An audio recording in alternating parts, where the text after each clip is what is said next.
Tema: pecado. Definições. Boa noite, Igreja do Senhor. Hoje trataremos das definições dadas a pecado.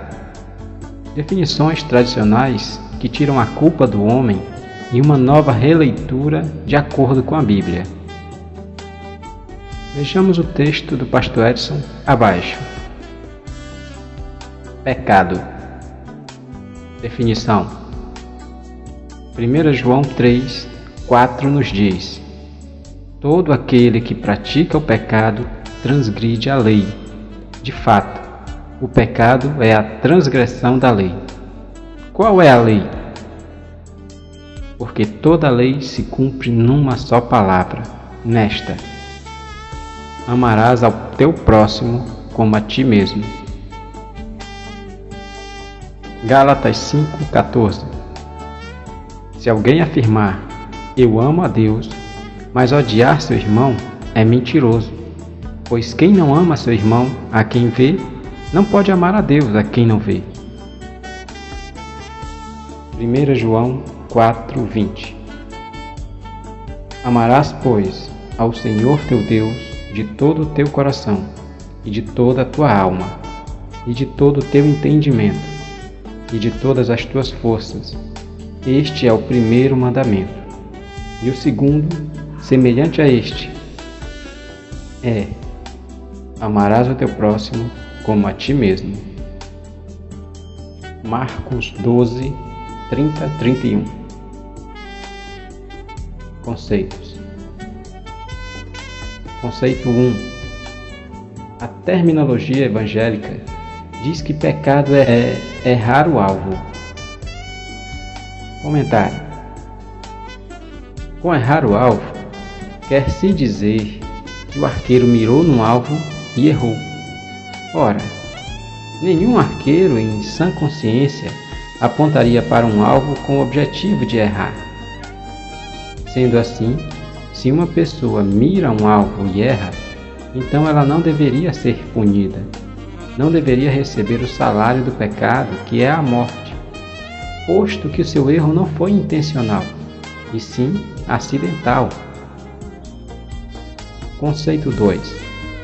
A comunidade hindu entende que pecado significa esquecimento e abandono de uma prática estabelecida por Deus. Comentário. Esquecer-se de si, abandonar-se, certamente é a base de todos os outros esquecimentos, porque aquele que tal coisa faz não poderá ter uma atitude diferente em relação aos outros, e fatalmente se esquecerá e abandonará também a Deus e ao próximo. Conclusão. Se consciência é virtude, então inconsciência é pecado. Se Deus é revelação, então a ignorância é o diabo. Edson Carmo. Bem, esperamos que estejamos atentos a essa releitura e não percamos mais tempo achando que somos eternos errantes. Esperamos que o Senhor possa acender essa consciência e estejamos iluminados e iluminando aqueles que ainda estão em escuridão. Graça e paz a todos. Tema: reações humanas. Boa noite. Estamos muito felizes por todo o esclarecimento que tem acontecido a cada tema abordado. E agora, após entendermos que pecado não é simplesmente errar o alvo, mas deixar de praticar o que deveria por esquecer que é imagem e semelhança de Deus.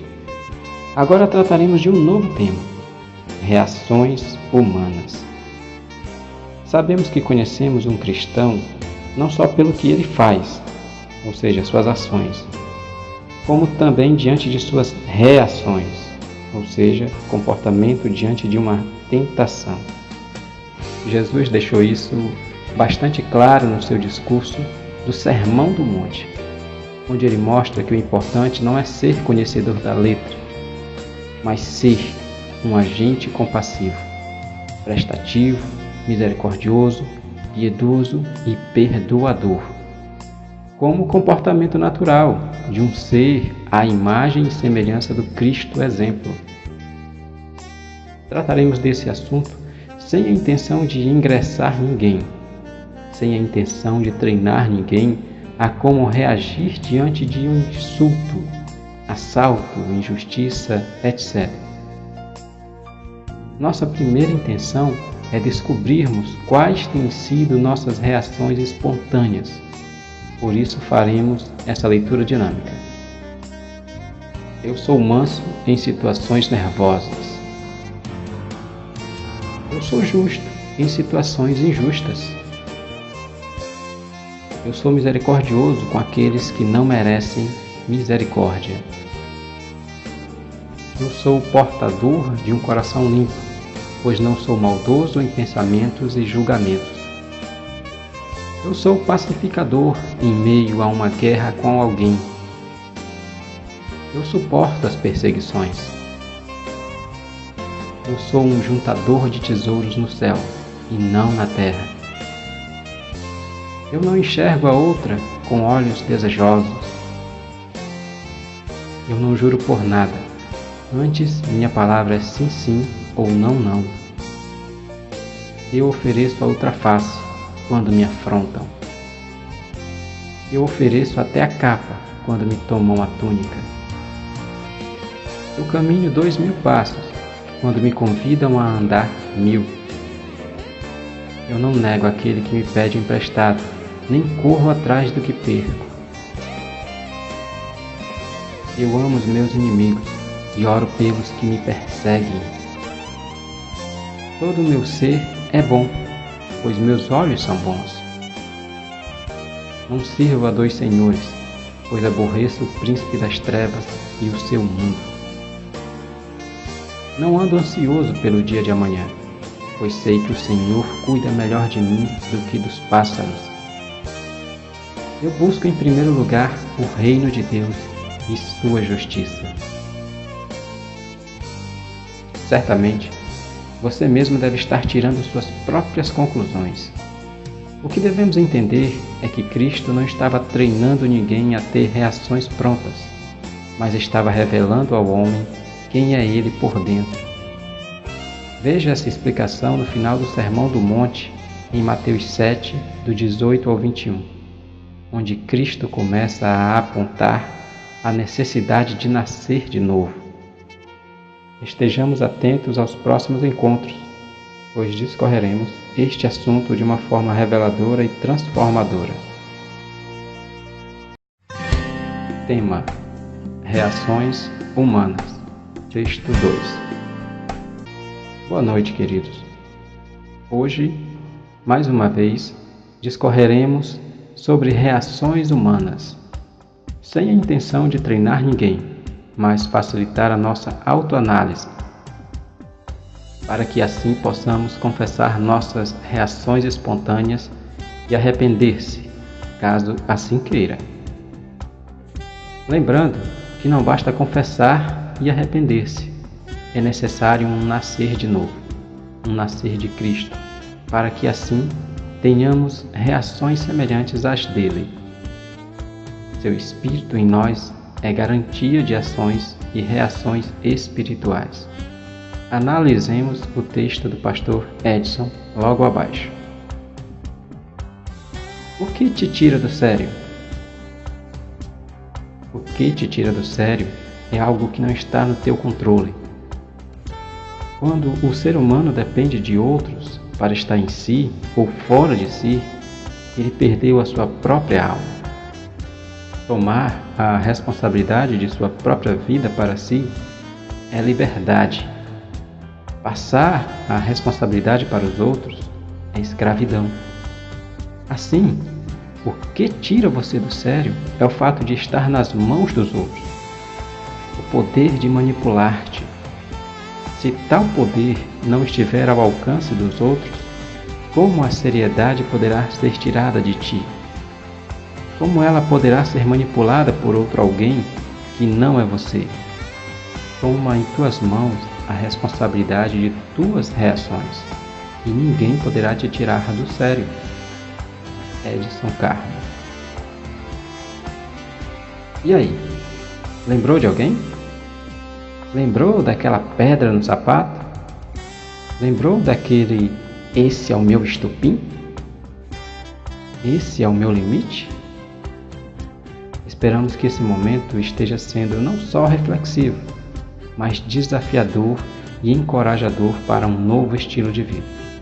Por hoje é só. Tema: Reações humanas. Ação dos ungidos. Olá, queridos.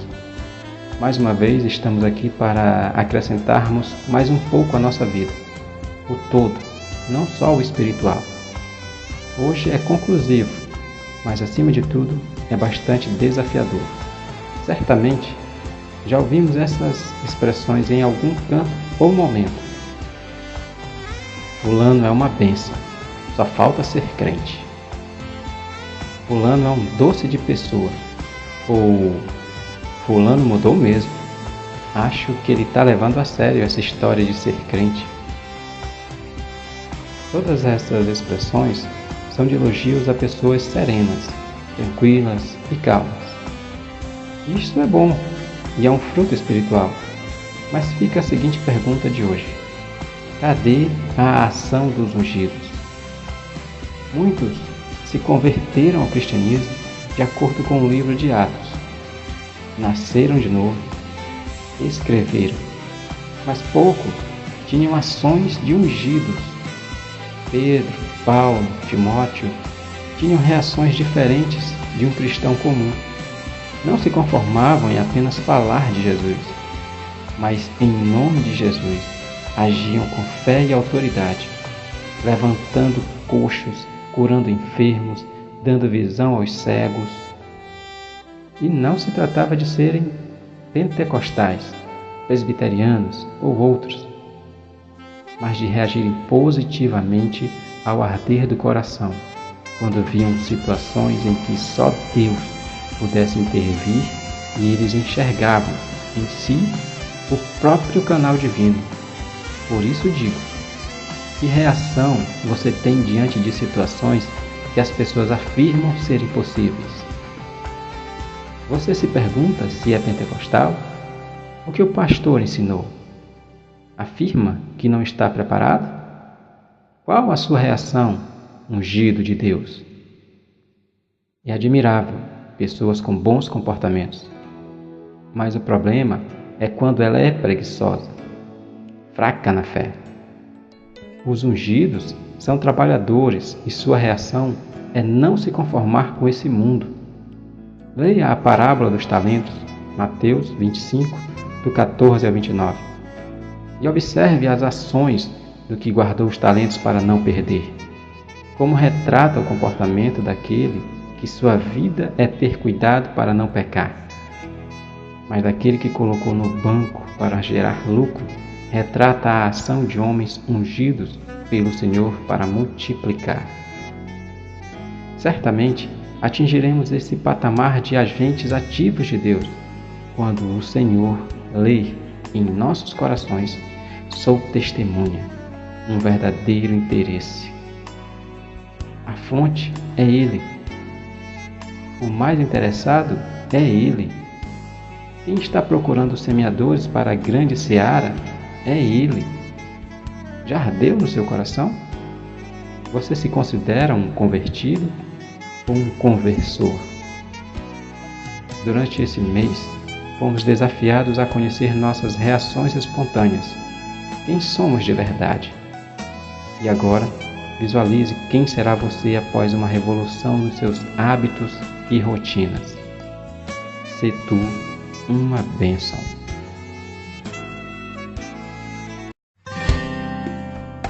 Tema: o que nos tem guiado? Certamente, todos os testemunhos sobre o tema passado, reações humanas, são verdadeiros e edificantes. Prosseguiremos esse mês com um tema mais introspectivo, que requer um pouco mais de atenção e sinceridade da nossa parte com nós mesmos. Abordaremos o assunto: pelo que temos sido guiados? Vamos estudar o seguinte texto de Edson Carmo. Aí, um pequeno texto para percebermos um pouco da integração que há entre as camadas do ser: corpo, respiração, mente, intelecto, memória, ego e o ser. O corpo você pode ver, tocar. A respiração você pode ouvir, sentir. Mas a mente é aquilo que lhe permite perceber o mundo através dos sentidos. Quando você quer que uma pessoa preste atenção em você, você fala para ela ou fala para as orelhas dela? Você diz: vamos, faça suas orelhas me escutarem. Ou você diz: me escute. Perceba que você está apelando para aquele aspecto do sistema dela, que percebe o mundo através dos 5 sentidos. Isso nós chamamos de mente. Então, nós temos o intelecto. O intelecto é aquilo que julga, discrimina, decide aquilo que é bom, o que é ruim, o que é certo, o que é errado. Então você tem a memória. A memória é a soma total de todas as suas experiências que foram armazenadas. O intelecto e a memória atuam um com o outro e te faz adverso a algo, ou te faz querer algo. Como da última vez, você se lembra de que você colocou a sua mão no fogo e você se queimou? Então, a memória diz: sensação de queimadura não é boa, não gostei nem um pouco. Então o intelecto diz: ó, não chegue perto do fogo. Ou da última vez que você tomou o sorvete, você gostou muito. Então a memória disse: oba, sorvete. Então o intelecto diz sim para o sorvete. Com o intelecto e a memória, você reage. Você responde às situações ao seu redor a serem decididas. Então chegamos ao ego. O ego é o conjunto dos eus. Eu sou, eu existo, eu tenho, eu faço. Existe alguém aqui dentro, situado dentro desse corpo. Existe alguém aí. Não é uma coleção aleatória de átomos e moléculas, algumas linhas de DNA colocadas juntas para algum entretenimento. Existe alguém aqui dentro. Há alguém aqui. Sim? Esse é o ego.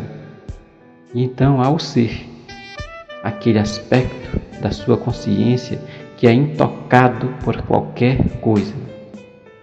Esse é o aspecto da consciência no qual todos os buscadores querem chegar. Boa noite a todos e que possamos descobrir a verdadeira resposta à pergunta levantada hoje. Tema: o que nos tem guiado? Boa noite, queridos. Mais uma vez estamos aqui. É claro, muito felizes ao saber que a palavra é alimento para muitos. Continuaremos esse tema mensal, apontando hoje para alguns textos, muito conhecidos e importantes para compreendermos melhor sobre o que é ser guiado. Em Romanos 8:1 temos: portanto, agora nenhuma condenação há para os que estão em Cristo Jesus, que não andam segundo a carne, mas segundo o Espírito.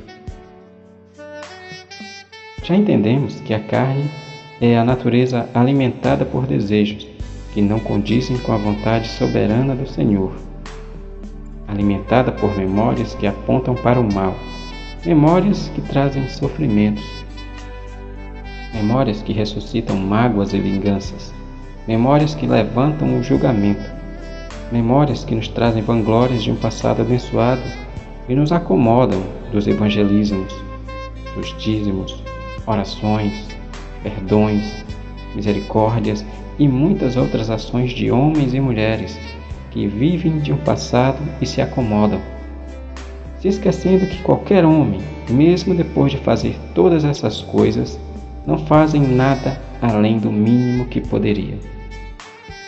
Já entendemos que podemos ser guiados por essas memórias que nos trazem essa condenação e nos aprisionam a um eterno não crescimento espiritual. Romanos 8, 13 e 14. Porque se viverdes segundo a carne, morrereis, mas se pelo Espírito mortificardes as obras do corpo, vivereis. Porque todos os que são guiados pelo Espírito de Deus, esses são filhos de Deus. Espero que mais uma vez aproveitemos o tema atual, não para treinarmos, mas sim para mortificarmos um guia e iniciarmos um outro.